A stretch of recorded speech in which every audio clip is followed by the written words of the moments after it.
Good morning dear student. Gayatri college के YouTube channel पर सभी विद्यार्थियों का स्वागत है। आज के क्लास में हम बीएससी सेकेंड ईयर मैथमेटिक्स के फर्स्ट पेपर न्यूमेरिकल एनालिसिस के fourth chapter central difference interpolation को आज कंप्लीट करेंगे। ठीक बात। इस चैप्टर के अंतर्गत मैंने 4 फॉर्मूले आपको डिस्कस करवाए। ऑपरेटर के अलावा पहले अपन ने रिलेशन देखा था ऑपरेटर्स के अंतर्गत, और उसके बाद में अपन ने गॉस फॉरवर्ड इंटरपोलेशन फॉर्मूला, और कौन सा है आपके पास में सेंट्रल है, और एक अपन ने पढ़ा था गॉस बैकवर्ड, और थर्ड अपन ने पढ़ा था स्टर्लिंग इंटरपोलेशन फॉर्मूला, और फोर्थ अपन ने पढ़ा था बेसल्स इंटरपोलेशन फॉर्मूला। हालांकि इन चारों फॉर्मूलों पे मैं प्रॉब्लम एक एक दो करवा चुका हूं पहले ही, लेकिन फिर भी यूनिवर्सिटी के जो प्रीवियस ईयर्स के पेपर्स उठा के देखते हैं तो ये 4 क्वेश्चन ऐसे हैं जो कि अभी अपन ने डिस्कस नहीं किया। हालांकि इन फॉर्मूलों के ऊपर ही है, लेकिन जस्ट मैंने आपको क्वेश्चन बताने के लिए ये बनाया है। ठीक है। अब देखिए ये जो क्वेश्चन है, और एक बात ध्यान देना कि जो फोर्थ चैप्टर है उसमें से यूनिवर्सिटी में 101% क्वेश्चन फिक्स आना है, चाहे वो ऑपरेटर्स के रिलेशन को लेकर आओ या फिर स्टर्लिंग बेसल या गॉस के एक इंटरपोलेशन फॉर्मूले पे वो प्रॉब्लम जरूर पूछेगा। इसलिए देखिए अपन आज इन क्वेश्चन को हिंट्स के बारे में बात करेंगे। हालांकि मैं क्वेश्चन को पूरा सॉल्व नहीं करवाऊंगा, मैंने पहले करवा रखा है, सिर्फ और सिर्फ हिंट बताऊंगा, और एक बार पूरे चैप्टर का अपन रिवीजन करेंगे कि अपन ने किस प्रकार उसको मूल बिंदु मानते थे और यू का मान किस प्रकार निकालते थे। बाकी वो काम आपको करना है कि टेबल बनानी है या फॉर्मूले के अंतर्गत वैल्यू पुट कैसे करते हैं वो मैंने बता रखा है, लेकिन इसमें अपन को x नॉट कौन सा लेना है और x नॉट कैसे अपन चूज करते हैं वो हालांकि मैंने बता रखा है, फिर भी अपन एक बार और डिस्कस करेंगे। ठीक बात। तो देखिए अपन बात कर रहे थे इन फॉर्मूलों को लेकर। मेरे पास में क्वेश्चन लिखा हुआ है फर्स्ट। क्वेश्चन ये कह रहा है कि अपने पास में y20, y24, y28 और y32 की वैल्यू दे रखी है। y25 की वैल्यू पूछी और बेसल फॉर्मूले की सहायता से पूछा गया है। अब मुझे यहाँ ध्यान देना है। सबसे पहले मैंने आपको क्या बताया था, या हिंट दे देता हूँ आपको, और सबसे पहले आपको क्या लिखना है, फॉर्मूला लिखना है। ठीक है, ताकि फॉर्मूले में पता चल जाए कि अपन को कौन कौन से वैल्यू की रिक्वायरमेंट है। दूसरे नंबर अपन को टेबल बनानी है, डिफरेंस टेबल बनानी है, और डिफरेंस टेबल भी कौन सी बनानी है, फॉरवर्ड बनानी है, क्योंकि सभी फॉर्मूलों के अंतर्गत अपन ने न्यूटन ग्रेगरी फॉरवर्ड की सहायता से ही सबको सॉल्व किया है। अर्थात सब में अपने पास में कौन सा यूज होता है, डेल्टा, अर्थात फॉरवर्ड डिफरेंस ही यूज हो रहा है। चाहे बेसल की बात करें, स्टर्लिंग की बात करें, गॉस फॉरवर्ड की बात करें या गॉस बैकवर्ड की बात करें। तो पहले फॉर्मूला लिखना है, फिर डिफरेंस टेबल बनानी है। थर्ड नंबर अपन को क्या करना है, यू का मान निकालना है। यू का मान अपन को कैसे निकलता है, x minus x not upon H. अब मेरी बात सुनिए, अब उसके लिए अपन को पहले क्या चूज करना है, x नॉट चूज करना है। और x नॉट मैंने कहा था कैसे सिलेक्ट करते हैं कि डिफरेंस टेबल का लास्ट टर्म कहां पे खत्म हो रहा है। यदि वो डेल की पावर 5 तक खत्म हो रहा है तो 5 के साथ में चेक करो, -2 है, -3 है। यदि -2 है तो इस डिफरेंस टेबल का पहला टर्म -2 होना चाहिए, अर्थात u का मान, पहली जो u की वैल्यू होगी वो -2 होगी। वो अभी मैं एक क्वेश्चन करवाऊंगा। चलो पहले अपन एक क्वेश्चन लेके ही इसको बता देते हैं। पहले अपने पास देखिए x का मान लिया हुआ है 20, 24, 28 और ये आपके पास में 32। मैं u एज इट इज यहाँ रख लेता हूँ, ठीक है, पहले लिखूंगा नहीं। और यहाँ आपके पास में f ऑफ u है। क्या वैल्यू है आपके पास, देखिए 28, 54 और आपके पास में 31, 62 और आपके पास में है 35, 44 और आपके पास में है 39 22।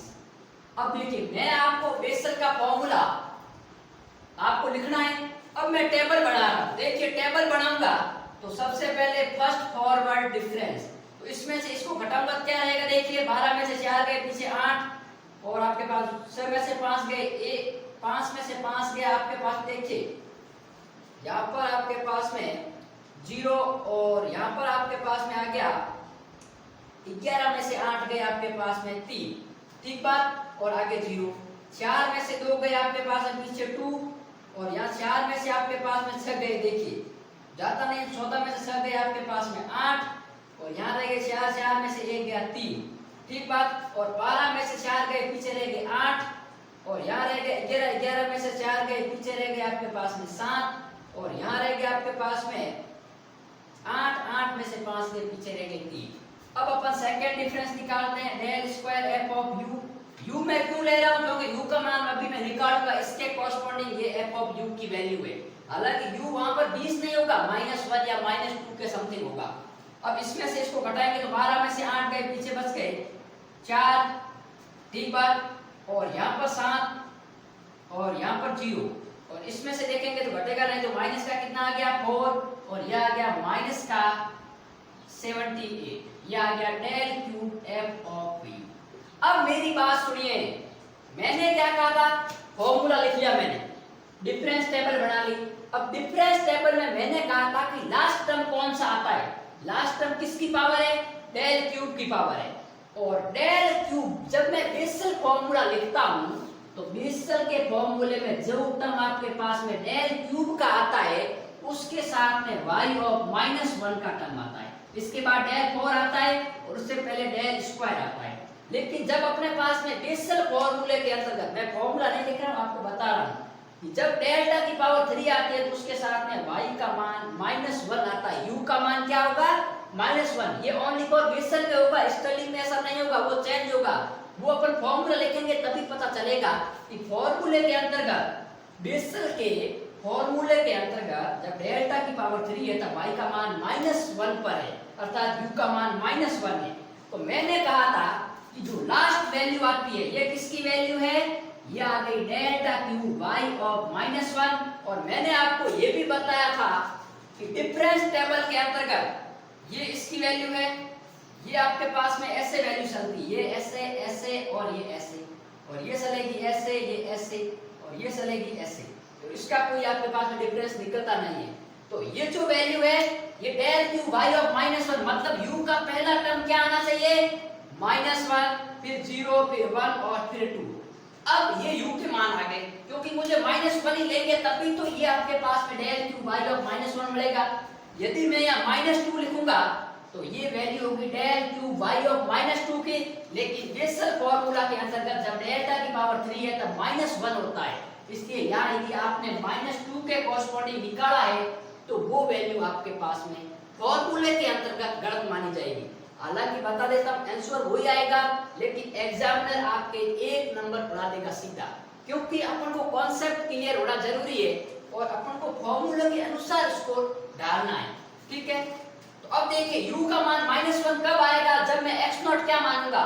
तो देखिए मैं x0 यदि लेट x0 बराबर 24 तो u का मान क्या आ जाएगा। देखिए x क्या है जो ज्ञात करना है, 25 - 24 अपॉन 4 बराबर क्या आ गया भाई, 25 में से 24 गया 1/4, तो यह आपके पास में क्या आ जाएगा 0.25, ठीक बात। अब मेरी बात सुनिए, यहां पर पहली वैल्यू क्या है 20, तो उसके लिए मैं u का मान निकालूं तो ये हो गया 20 - 24/4, तो माइनस का 4/4, माइनस का 1 आया नहीं आया। इसी प्रकार जब ये 24 - 24/4 तो ये आ गया 0, ये 28 - 24/4 तो ये आ गया 1 और ये आ गया 32 - 24/4 तो ये आ गया 2। तो ये इस प्रकार वैल्यू सेलेक्ट करते हैं। मैंने क्या कहा, सबसे पहले फॉर्मूला लिखो, फिर डिफरेंस टेबल बनाओ और डिफरेंस टेबल में लास्ट टर्म चेक करो कि उसकी पावर कितनी है, 3 है 4 है, फिर उस पावर को फॉर्मूले के अंतर्गत देखो कि फॉर्मूले के अंतर्गत जब डेल्टा की पावर 3 है तब y का मान के साथ में माइनस में क्या आ रहा है, -1 आ रहा है, -2 आ रहा है। यदि -1 है तो इसका फर्स्ट टर्म -1 आना चाहिए, यदि ये -2 है तो इसका फर्स्ट टर्म -2 आएगा, तभी आपका आंसर एक्यूरेट माना जाएगा। और यदि ये -2 आ रहा है तो उसके अनुसार अपन क्या करेंगे, x0 अर्थात मूल बिंदु को मानेंगे। तो इसीलिए मैंने मूल बिंदु 24 माना है।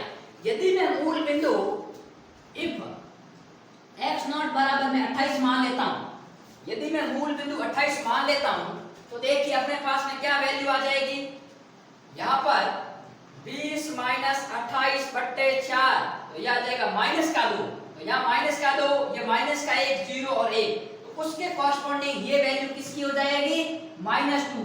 लेकिन बेसल फॉर्मूला के अंतर्गत जब डेल्टा की पावर 3 है तब -2 है, इट मींस ये वैल्यू तो अपन लिख ही नहीं पाएंगे।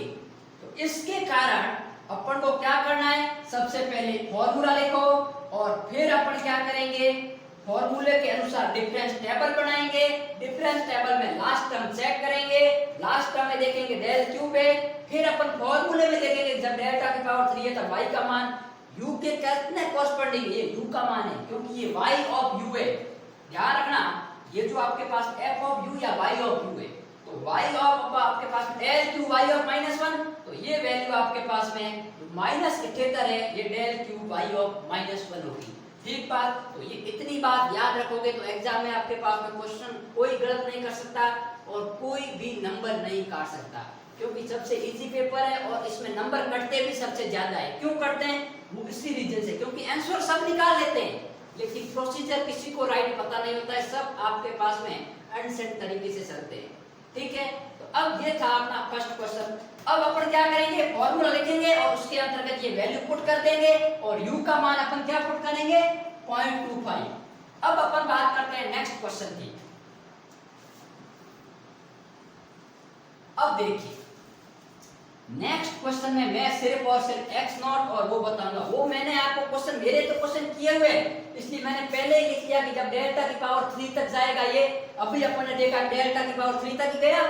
अब मैं यदि मैं इस क्वेश्चन की बात करता हूं क्वेश्चन नंबर सेकंड की, तो इस क्वेश्चन नंबर सेकंड के अंतर्गत जो लास्ट टर्म आएगा, एक टर्म आएगा, मान लीजिए ये टर्म है, और वो वैल्यू आपके पास में किसकी आएगी, डेल्टा की पावर 6 की आएगी। याद रखना, जब एक वैल्यू लास्ट में टेबल में आएगी, मैं डिफरेंस टेबल बनाऊंगा तो लास्ट में जो एक पावर आएगी वो आपके पास डेल्टा की पावर 6 की आती है और अपन को स्टर्लिंग की सहायता से करना है। और मैं यदि स्टर्लिंग फॉर्मूले में देखूं तो जब डेल्टा की पावर 6 है तब y ऑफ u का मान -3 है, अर्थात मुझे डिफरेंस टेबल में जब मैं आपके पास में ये x और ये u निकालूंगा तो u की पहली वैल्यू क्या चाहिए मुझे, -3, क्योंकि ये सिंगल वैल्यू फंक्शन है तो उसके कॉरस्पॉन्डिंग ये वैल्यू y ऑफ -3 है, क्योंकि लास्ट टर्म डेल 6 y -3 आएगा और स्टर्लिंग फॉर्मूले के अंतर्गत जब डेल्टा की पावर 6 है तब u का मान -3 है, अर्थात इसका पहला टर्म क्या आना चाहिए, -3। तो -3 कब आएगा, देखिए इसके अनुसार मैं x0 क्या मानूं, तो देखिए u बराबर x क्या है अपने पास में, थोड़ा ज्ञात करना है, तो 16 माइनस आपके पास में देखिए x0 यदि मैं 15 मानता हूं तो 15 बटे कितने का डिफरेंस है भाई, 5 का, तो यह आ गया 1/5 बराबर 0.2। u का मान तो 0.2 आ गया, लेकिन जब मैं x0 15 माना है, मैंने ये वैल्यू किसकी है, x0 की है। अब देखिए इसके कॉरस्पॉन्डिंग u बराबर x, पहले x की वैल्यू क्या है, 0 डिग्री, 5 डिग्री, 10 डिग्री, ये तो x का मान है। अब मैं u का मान निकालता हूं तो 0 - 15 बट्टे डिफरेंस आपके पास में कितने का है, 5 का, तो यह आ गया -3। अब दूसरा निकालूंगा तो 5 - 15 बट्टे 5 बराबर -2, फिर -1, 0, 1, 2। ठीक है, तो it means upon second question में x0 किसको मानेंगे, ये x0 होगा 15, तभी आपके पास में y ऑफ -3 आएगा। यदि मैं इसको मानता हूं तो -2 आएगा, इसको मानूंगा तो -4 आएगा, लेकिन मुझे तो किसकी रिक्वायरमेंट है, -3 की रिक्वायरमेंट है, इसलिए मैं 15 को ही मानूंगा। ठीक बात, आगे आप फॉर्मूला लेके वैल्यू पुट कर देना। मेरा बताने का मकसद सिर्फ इतना ही था कि आपको क्वेश्चन को हैंडल कैसे करना है, क्वेश्चन को फेस कैसे करना है। यदि क्वेश्चन फेस करना आ गया तो आपके पास में क्वेश्चन कोई गलत नहीं कर सकता। अब मैं बात करूंगा क्वेश्चन नंबर 3 को लेकर। ये यूनिवर्सिटी 2019 में आया हुआ है, ये यूनिवर्सिटी 2018 में आया हुआ है, ये यूनिवर्सिटी 2004 में आया हुआ है। अब मेरी बात सुनिए, अपन को ज्ञात क्या करना है, 30 ज्ञात करना है। तो u बराबर x minus x not upon h। h का मान कितना है, 4 है। x कितना दे रखा है आपके पास में, ज्ञात क्या करना है, 30 माइनस अपॉन आपके पास में 4 है। अब मैं x नॉट क्या मानूं, यदि मैं x नॉट ये मानता हूं 29, तो ये हो गया 30 माइनस 29 बटा 1/4 बराबर 0.25। ये तो हो गया, लेकिन अब मैं डिफरेंस टेबल बनाऊंगा। ये x का मान, ये u का मान। x का मान क्या है, 21 है, 25 है, 29 है, ठीक बात।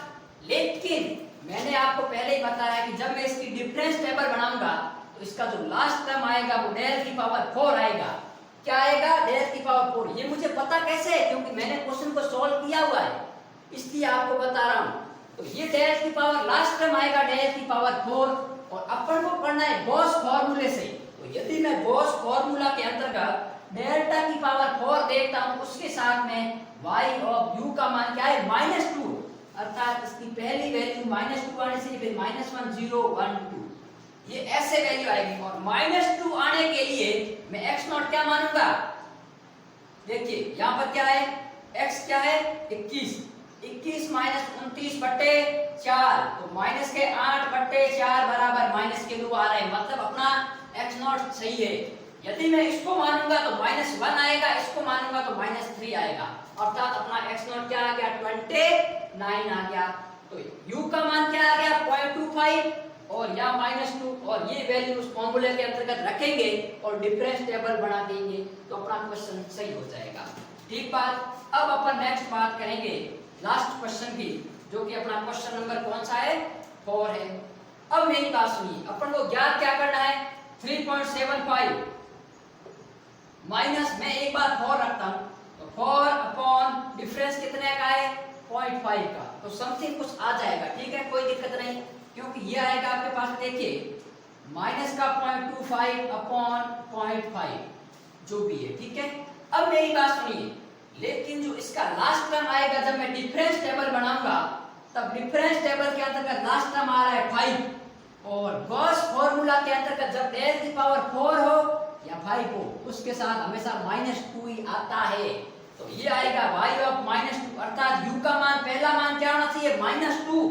तो देखिए ये x का मान है, ये u का मान है। x का मान क्या है, 2.5, 3.0 और 3.5। तो देखिए 2.5 माइनस अपॉन डिफरेंस कितने का है, 0.5 का है। अब मैं क्या वैल्यू रखूंगी, यहाँ पर -2 आ जाएगा, एक बार मैं 4 रखता हूं, तो 4.0 बराबर ये रह गया माइनस का 1.5 अपॉन 0.5, ठीक बात। उसके कॉरस्पॉन्डिंग मुझे क्या वैल्यू बनेगी, देखिए एक पॉइंट से एक पॉइंट कैंसिल आउट, तो ये माइनस का 3 मिल रहा है, लेकिन मुझे किसकी रिक्वायरमेंट है, -2 की, तो ये 4 अपना गलत हो गया, ठीक बात। यदि आप सीधा क्या करोगे कि 20 की वैल्यू मानोगे तो गलत हो जाएगा, तो अपन को क्या मानना पड़ेगा, अपन को मानना पड़ेगा 3.5, तो ये हो गया 3.5, तो ये वैल्यू आएगी 0.25/0.5, ठीक बात। अब मैं इसको सॉल्व करूंगा, तो ये आ जाएगा, देखिए 3.5, तो ये आ गया माइनस का 1 अपॉन 0.5, और पॉइंट उठाएंगे तो 0 लग गया, अर्थात माइनस का 2, और अपन को डेल की पावर 5 के साथ में y ऑफ -2 चाहिए, अर्थात ये वैल्यू राइट है। तो ये थे आपके पास में गॉस स्टर्लिंग बेसल के ऊपर। ये वीडियो जस्ट मैंने आपको रिवीजन करवाने के लिए बनाया है, क्योंकि यदि आपने पहले की वीडियो नहीं देखे तो इसमें आपको कुछ भी पल्ले नहीं पड़ेगा, इसलिए पहले के वीडियो देखे, और ये अपने को एग्जाम पॉइंट की दृष्टि से देखना है कि क्वेश्चन को हैंडल किस प्रकार करना है, किस प्रकार क्वेश्चन को फेस किया जाए, ताकि क्वेश्चन के अपने पास में एरर हो वो मिनिमम हो सके। हालांकि मैं गॉस की जगह स्टर्लिंग की फॉर्मूला अप्लाई करता तो आंसर तक पहुंच जाऊंगा, कोई दिक्कत नहीं, लेकिन उसमें एरर आ जाती है। और न्यूमेरिकल एनालिसिस में नंबर देखिए, आंसर के नंबर नहीं मिलते हैं, नंबर मिलते हैं प्रोसीजर के, अपन किस वे से चल रहे हैं, ठीक है। इसलिए वे अपना करेक्ट होना चाहिए, यदि वे करेक्ट होगा तभी अपन 100 आउट ऑफ 100 ला सकते हैं, वरना आपके पास में 100 में से इसके नंबर 100 भी आते हैं और 100 में से इसके नंबर 2 भी आते हैं, 5 भी आते हैं और 10 भी आते हैं। लेकिन सबसे इजी पेपर है, इसलिए आपको प्रोसीजर का कंफर्मेशन होना जरूरी है।